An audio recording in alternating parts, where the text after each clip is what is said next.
এবছর আরাফাতের রোজা কবে রাখতে হবে, আরাফাতের রোজা রাখার ফজিলত কী? এবছর আমরা আরাফাতের রোজা রাখব 16ই জুন রবিবার, অর্থাৎ 15ই জুন শনিবার দিবাগত রাতে আমরা সাহরি খেয়ে 16ই জুন রবিবার আরাফাতের রোজা রাখলে ইনশাআল্লাহ বিদিনিল্লাহ আশা করা যায় আরাফাতের রোজার মর্যাদা বা ফজিলত আমরা লাভ করব। নবী করিম সাল্লাল্লাহু আলাইহি ওয়াসাল্লাম বলেছেন, সিয়ামু ইয়াউমি আরাফা আহতাসিবু আলাল্লাহি আন ইউকাফিরা সানাতাল্লাতী ক্বাবলাহু ওয়াল্লাতী বা'দাহু। অর্থাৎ আরাফাত দিনের রোজা যদি কেউ রাখেন তাহলে আল্লাহ তাআলার প্রতি আমার আশা হলো যে এর বিনিময়ে আল্লাহ তাআলা তাকে 1 বছর পূর্বের এবং 1 বছর পরের গুনাহ মাফ করে দিবেন। অতএব আরাফাতের রোজা রাখার চেষ্টা আমাদের করা উচিত। খুবই ফজিলতপূর্ণ একটি আমল। অন্য আরেকটি রোজা বা আরেকটি আমল পাওয়া যায় না যে আমলে আসলে 1 বছর পূর্বের তো বটে, 1 বছর অগ্রিম গুনাহ আল্লাহ তাআলা মাফ করবেন এবং কবিরা গুনাহগুলো থেকে অবশ্য তওবা করে মাফ চাইতে হবে, বান্দার হক আদায় করে মাফ চাইতে হবে। আর সগীরা গুনাহ আল্লাহ তাআলা এই সমস্ত আমলের মাধ্যমে মাফ করে দেবেন ইনশাআল্লাহ তাআলা। অতএব আরাফাতের রোজা রাখা আমাদের প্রত্যেকটা মানুষের চেষ্টা করা দরকার। তবে আরাফাতের রোজা আমরা 9 তারিখ জিলহজের 9 তারিখে রাখবো নাকি হাজিরা যেদিন আরাফাতে অবস্থান করেন সেদিন রাখবো, সেদিন আমাদের 8 তারিখ হলেও এ সম্পর্কে দুটি মত আছে, আমরা বিভিন্ন সময় বলেছি এবং দুটি মতই ইজতিহাদি। তবে আমার কাছে এটি এখন পরিষ্কার যে আসলে যেই দেশে যখন জিলহজের 9 তারিখ হবে সেই দেশটিতে তখন আরাফাতের রোজা রাখাটা অধিকতর যুক্তিযুক্ত। যদিও নবী সাল্লাল্লাহু আলাইহি ওয়াসাল্লামের ভাষায় সিয়াম ইয়াউম আরাফা বলতে আরাফার দিন, আরাফার সাথে সম্বোধন করে বলেছেন, কিন্তু আসলে ইয়াউমুত তারবিয়া বলা হয় 8 তারিখকে জিলহজের, এবং ইয়াউমে আরাফা বলা হয় 9 তারিখে, ইয়াউমুন নাহার বলা হয় 10 তারিখে। ইয়াউমুন নাহার বলতে কিন্তু সাধারণত হাজি সাহেবরা যে কোরবানি করে থাকেন সেটা তারবিয়া বলতে 8 তারিখকে বোঝানো হয় হাজি সাহেবদের, কিন্তু আমরা যখন ফিকহের কিতাবপত্রে 8 তারিখ ইয়াউমুত তারবিয়া বলি তখন 8 তারিখকে বুঝি পৃথিবীর প্রত্যেক প্রান্তের মানুষের জন্য। ঠিক একইভাবে ইয়াউমুন নাহার বলতে 10 তারিখকে বুঝি, একইভাবে ইয়াউম আরাফা বলতে 9 তারিখকে বুঝবো। তো এর বিপরীতে যে মতটি আছে যে হাজি সাহেবদের সাথে আরাফাতে অবস্থানের সাথে মিল রেখে রাখাটাই উদ্দেশ্য, যেহেতু নামকরণ করা হয়েছে ওইটা দিয়ে 9 তারিখ না বলে, তো এই মতটিকে যারা অগ্রগণ্য বলেছেন সেটিকে উড়িয়ে দেওয়া যায় না। এগুলো ফোকাহে কেরামের গবেষণা, হাদিসে যেহেতু আলাদা স্পষ্ট করে মানে এরকম বিষয়কে খোলাসা করে দেওয়া হয়নি, অতএব সম্ভাবনা দুইটারই রয়েছে।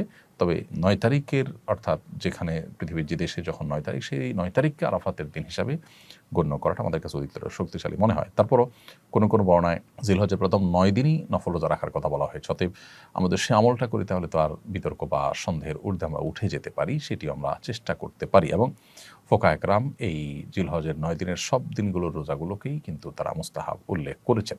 অতএব এবছর আরাফাত দিনের রোজা হিসাবে আমরা জিলহজের 9 তারিখ অর্থাৎ 16ই জুন রবিবার রোজা রাখবো ইনশাআল্লাহ তাআলা।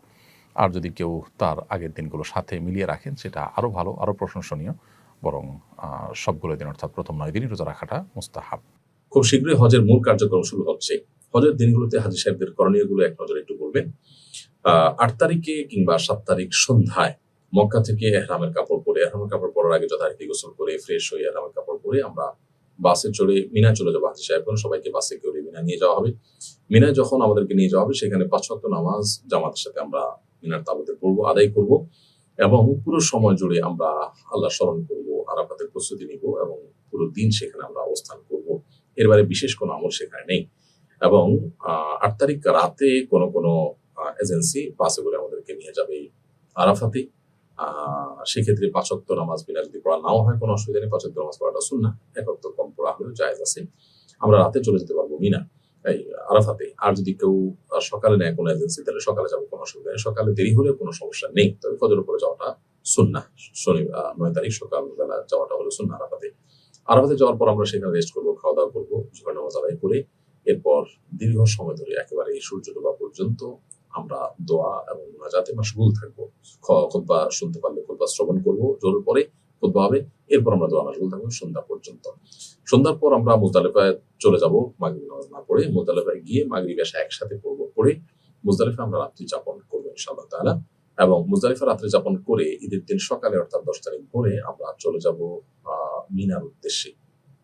মিনা বলতে জামালাতের উদ্দেশ্যে। জামালাতে গিয়ে বড় জমরায় পাথর মেরে তারপর আমরা কোরবানি করব। কোরবানি করে মাথার চুল আমরা